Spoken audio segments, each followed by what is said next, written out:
हरे कृष्ण। बजरंगबली हनुमान जी की जय। मंगलवार का दिन संकट मोचन हनुमान जी को समर्पित है। ये दिन उन भक्तों के लिए विशेष होता है जो जीवन के कष्टों से छुटकारा पाना चाहते हैं और मन, शरीर और कर्म से बलवान होकर धर्म के पथ पर चलना चाहते हैं। मंगलवार का व्रत श्रद्धा, शक्ति और शुद्ध आचरण का प्रतीक है। इस दिन व्रत रखने से न केवल शारीरिक रोग, भय और बाधाएं दूर होती हैं, बल्कि मन में स्थिरता और आत्मबल भी प्राप्त होता है। विशेषकर जो व्यक्ति हनुमान जी की कथा श्रद्धा पूर्वक सुनते हैं, उन पर भगवान की कृपा शीघ्र बरसती है। आइए कथा से पहले हम सभी भगवान श्री गणेश जी का आह्वान करें। हे गजानन भगवान, आप समस्त मंगल कार्यों के प्रथम पूज्य हैं। कृपया हमारे इस व्रत और कथा में उपस्थित होकर सभी विघ्नों को दूर करें और इसे सफल बनाएं। ओम श्री गणेशाय नमः। हे वीर बजरंगबली, आप राम भक्तों के संकट हरने वाले, बल, बुद्धि और भक्ति के देवता हैं। आज हम मंगलवार व्रत कथा का श्रवण करने जा रहे हैं। कृपा करके हमारी रक्षा करें, हमारी मनोकामनाएं पूर्ण करें और जीवन में हमें सद्बुद्धि प्रदान करें। ओम हनुमते नमः। आइए अब श्रद्धा और भक्ति भाव से सुनते हैं पावन मंगलवार व्रत कथा, जो जीवन में सुख, शांति और शक्ति का संचार करती है। एक बार व्यास जी ने कहा कि एक बार नैमिषारण्य तीर्थ में 88,000 मुनि एकत्रित होकर पुराणों के ज्ञाता श्री सूत जी महाराज से पूछने लगे, हे महामुने, आपने हमें अनेक पुराणों की कथाएं सुनाई हैं। आप कृपा करके हमें ऐसा व्रत और कथा बताइए जिसके करने से संतान की प्राप्ति हो और मनुष्यों को रोग, शोक, अग्नि, सर्व दुख आदि का भय दूर हो, क्योंकि कलयुग में तो सभी जीवों की आयु बहुत कम है। फिर इस पर उन्हें रोग, चिंता, कष्ट लगे रहते हैं, तो ऐसे में वे अपना ध्यान श्री हरि के चरणों में भला कैसे लगा सकेंगे। तब श्री सूत जी बोले, हे मुनियों, आपने लोक कल्याण के लिए बहुत ही उत्तम बात पूछी है। एक बार धर्मराज युधिष्ठिर ने भगवान श्री कृष्ण से लोक कल्याण के लिए यही प्रश्न किया था। भगवान श्री कृष्ण और युधिष्ठिर के बीच जो वार्तालाप हुआ था, जो संवाद हुआ था, वो तुम्हारे सामने कहता हूँ, ध्यान देकर सुनो। एक समय पांडवों की सभा में श्री कृष्ण जी बैठे हुए थे। तब युधिष्ठिर महाराज ने भगवान श्री कृष्ण से प्रश्न किया, हे गोविंद, हे माधव, आपने मुझे अनेकों कथाएं सुनाई हैं। आज आप कृपा करके ऐसा व्रत या कथा सुनाइए जिसके करने से मनुष्य को रोग, चिंता का भय दूर हो और उसे पुत्र की प्राप्ति हो। हे प्रभु, बिना पुत्र के जीवन व्यर्थ है। पुत्र के बिना मनुष्य नरकगामी होता है। पुत्र के बिना मनुष्य पितृ ऋण से छुटकारा नहीं पा सकता और न ही उसका पुण्यग नामक नरक से उद्धार हो सकता है। इसलिए पुत्रदायक व्रत बतलाइए। तब भगवान श्री कृष्ण इस प्रकार बोले, हे राजन, मैं एक प्राचीन इतिहास सुनाता हूँ, आप उसे ध्यानपूर्वक सुनो। कुंडलपुर नामक एक नगर था। उसमें नंदा नामक एक ब्राह्मण रहा करता था। भगवान की कृपा से उसके पास सब कुछ था, फिर भी वह बहुत दुखी था। इसका कारण यह था कि ब्राह्मण की पत्नी सुनंदा की कोई संतान नहीं थी। सुनंदा पतिव्रता थी, भक्ति पूर्वक श्री हनुमान जी की आराधना किया करती थी। मंगलवार के दिन व्रत करके अंत में भोजन बनाकर हनुमान जी को भोग लगाने के बाद स्वयं भोजन करती थी। एक बार मंगलवार के दिन वह ब्राह्मणी घर के काम की अधिकता के कारण हनुमान जी को भोग न लगा सकी, तो उसे इस बात पर बहुत दुख हुआ। उसने कुछ भी नहीं खाया और मन में प्रतिज्ञा की कि अब तो अगले मंगलवार को ही हनुमान जी को भोग लगाकर मैं अन्न जल ग्रहण करूंगी।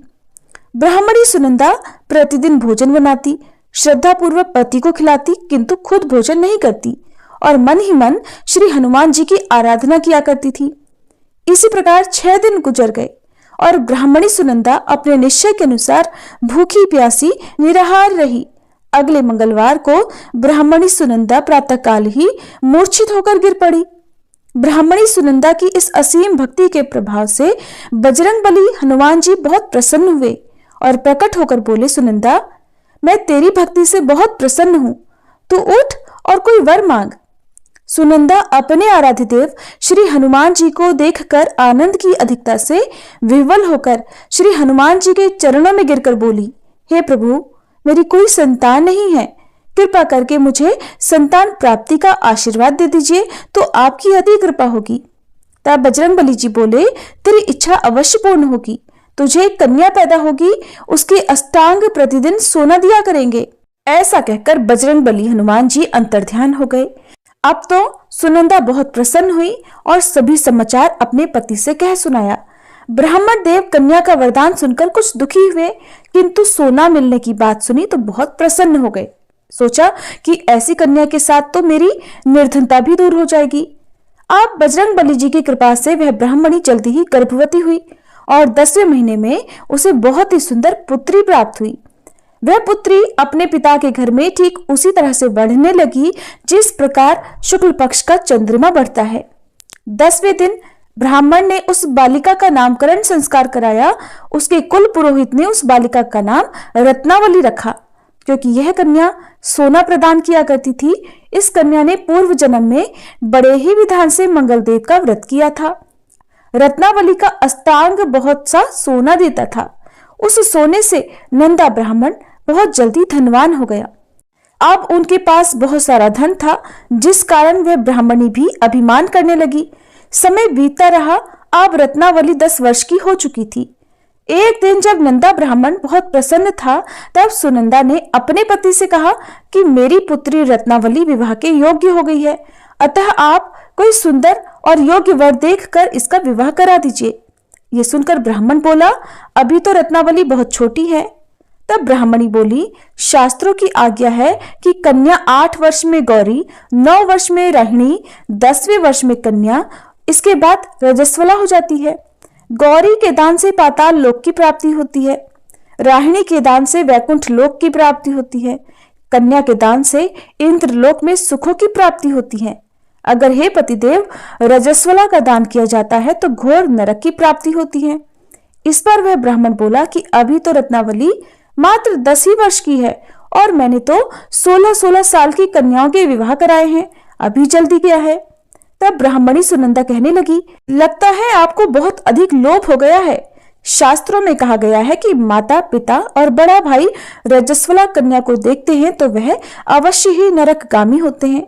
तब ब्राह्मण बोला, अच्छी बात है, कल मैं अवश्य ही योग्य वर की तलाश में अपना दूत भेजूंगा।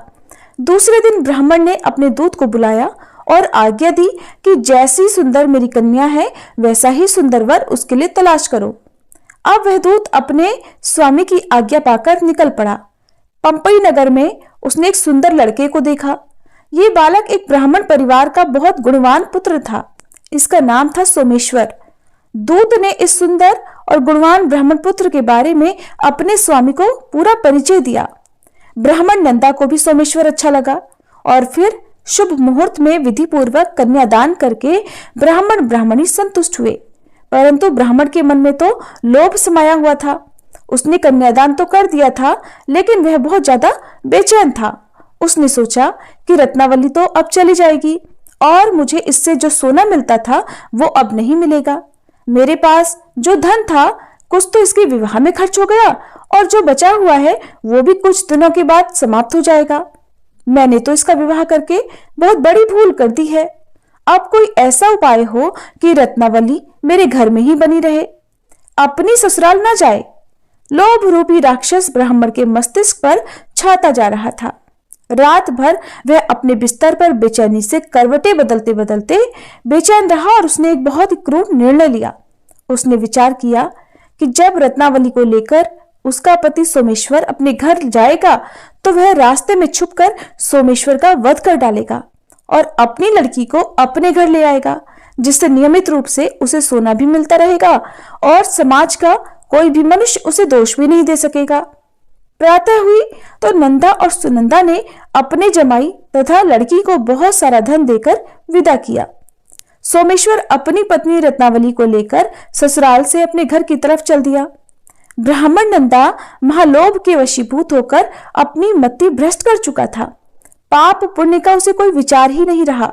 अपने भयानक और क्रूर निर्णय को अंजाम देने के लिए उसने अपने दूत को मार्ग में अपने जमाई का वध करने के लिए भेज दिया था, ताकि रत्नावली से मिलने वाला सोना उसे हमेशा प्राप्त होता रहे और वो कभी निर्धन ना हो सके। ब्राह्मण के दूत ने अपने स्वामी की आज्ञा का पालन करते हुए उसके जमाई सोमेश्वर का मार्ग में ही वध कर दिया। समाचार मिलने पर ब्राह्मण नंदा मार्ग में पहुंचा और रोती हुई अपनी पुत्री रत्नावली से बोला, हे पुत्री, मार्ग में लुटेरों ने तेरे पति का वध कर दिया है। भगवान की इच्छा के आगे किसी का कोई वश नहीं चलता। अब तू घर चल, वहां पर ही रहकर शेष जीवन बिताना। जो भाग्य में लिखा है वही होगा। अपने पति की अकाल मृत्यु से रत्नावली बहुत दुखी हुई। करुण क्रंदन और रोते हुए वह अपने पिता से कहने लगी कि हे पिताजी, इस संसार में जिस स्त्री का पति नहीं है उसका तो जीना व्यर्थ है। मैं अपने पति के साथ ही अपने शरीर को जला दूंगी और सती होकर अपने इस जन्म को, माता पिता के नाम को और सास ससुर के यश को सार्थक करूंगी। ब्राह्मण नंदा अपनी पुत्री रत्नावली के वचनों को सुनकर बहुत दुखी हुआ। सोचने लगा, मैंने तो व्यर्थ जमाई वध का पाप अपने सिर ले लिया। रत्नावली तो उसके पीछे अपने प्राण तक देने को तैयार है। मेरा तो दोनों तरफ से मरण हो गया। धन तो अब मिलेगा नहीं, जमाई वध के पाप के फलस्वरूप अब यम यातना भी भुगतनी पड़ेगी। यह सोचकर वह बहुत खिन्न हो गया। सोमेश्वर की चिता बनाई गई। रत्नावली सती होने की इच्छा से अपने पति का सिर अपनी गोद में रखकर चिता में बैठ गई।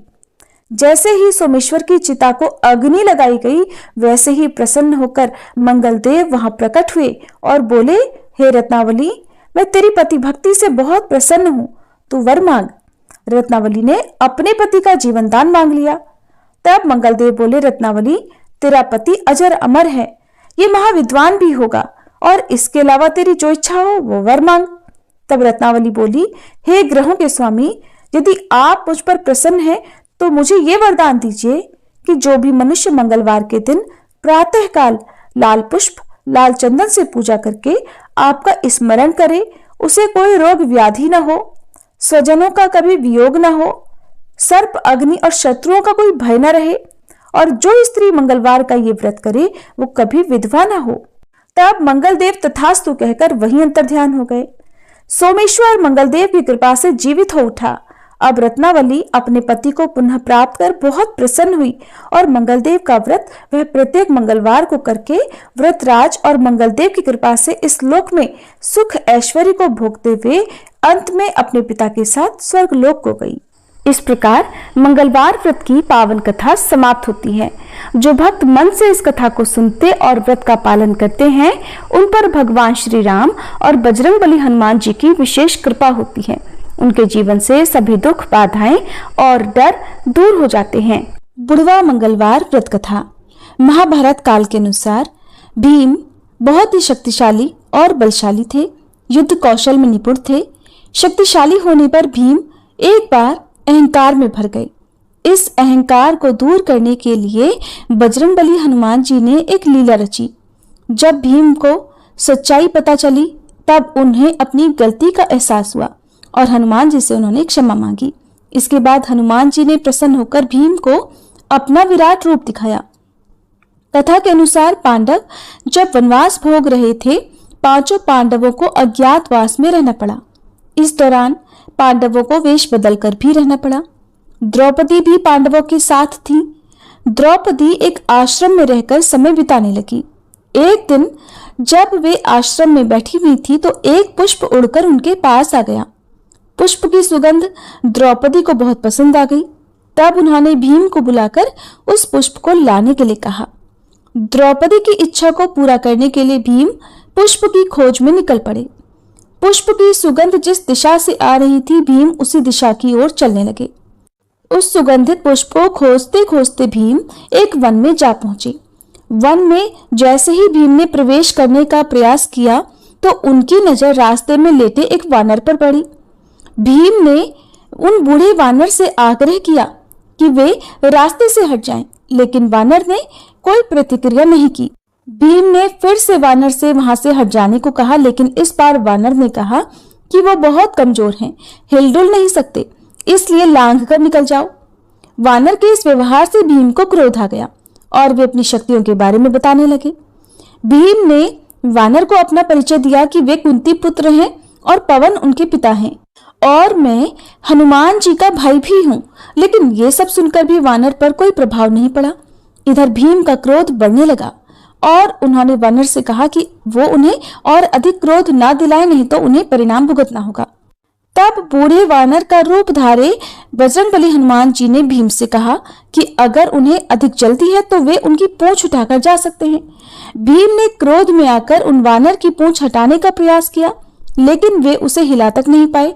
तब भीम को आभास हुआ कि ये कोई साधारण वानर नहीं है और फिर भीम हाथ जोड़कर उनके सामने खड़े हो गए और वानर से उनका परिचय पूछा। तब उन वानर ने भीम को बताया कि वो कोई और नहीं बल्कि स्वयं हनुमान है। भीम हनुमान जी को सामने देखकर चकित रह गए और हाथ जोड़कर खड़े हो गए। तब हनुमान जी ने भीम को बताया कि आगे विशेष वन है, ये रास्ता देवताओं का है और ये मनुष्यों के लिए सुरक्षित नहीं है, इसलिए उन्हें तुम्हारी रक्षा के लिए आना पड़ा। भीम को हनुमान जी ने उस पुष्प के बारे में बताया कि वहां से वह पुष्प ले जा सकते हैं। पुष्प लेने के बाद हनुमान जी ने भीम से कहा कि अब तुम यहाँ से जा सकते हो। भीम ने हनुमान जी से आज्ञा लेने से पहले अपनी एक इच्छा भी रखी। भीम ने हनुमान जी को अपना विराट रूप दिखाने की इच्छा प्रकट की। तब भीम के कहने पर हनुमान जी ने विराट रूप धारण किया और उस विराट रूप के दर्शन करने के बाद भीम ने हनुमान जी का आशीर्वाद लिया। हनुमान जी ने भीम को गले से लगाया। हनुमान जी के गले लगाने से भीम की शक्ति और भी बढ़ गई।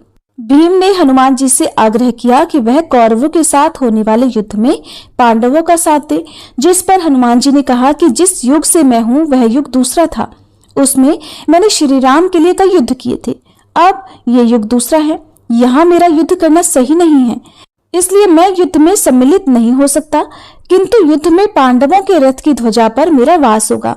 इस प्रकार हनुमान जी महाभारत युद्ध में हमेशा श्री कृष्ण और अर्जुन के रथ की ध्वजा पर विराजित रहे और अर्जुन और पांडवों के रथ की रक्षा करते रहे। सभी प्रेम से बोले सियापति रामचंद्र जी की जय, बजरंग बली हनुमान की जय।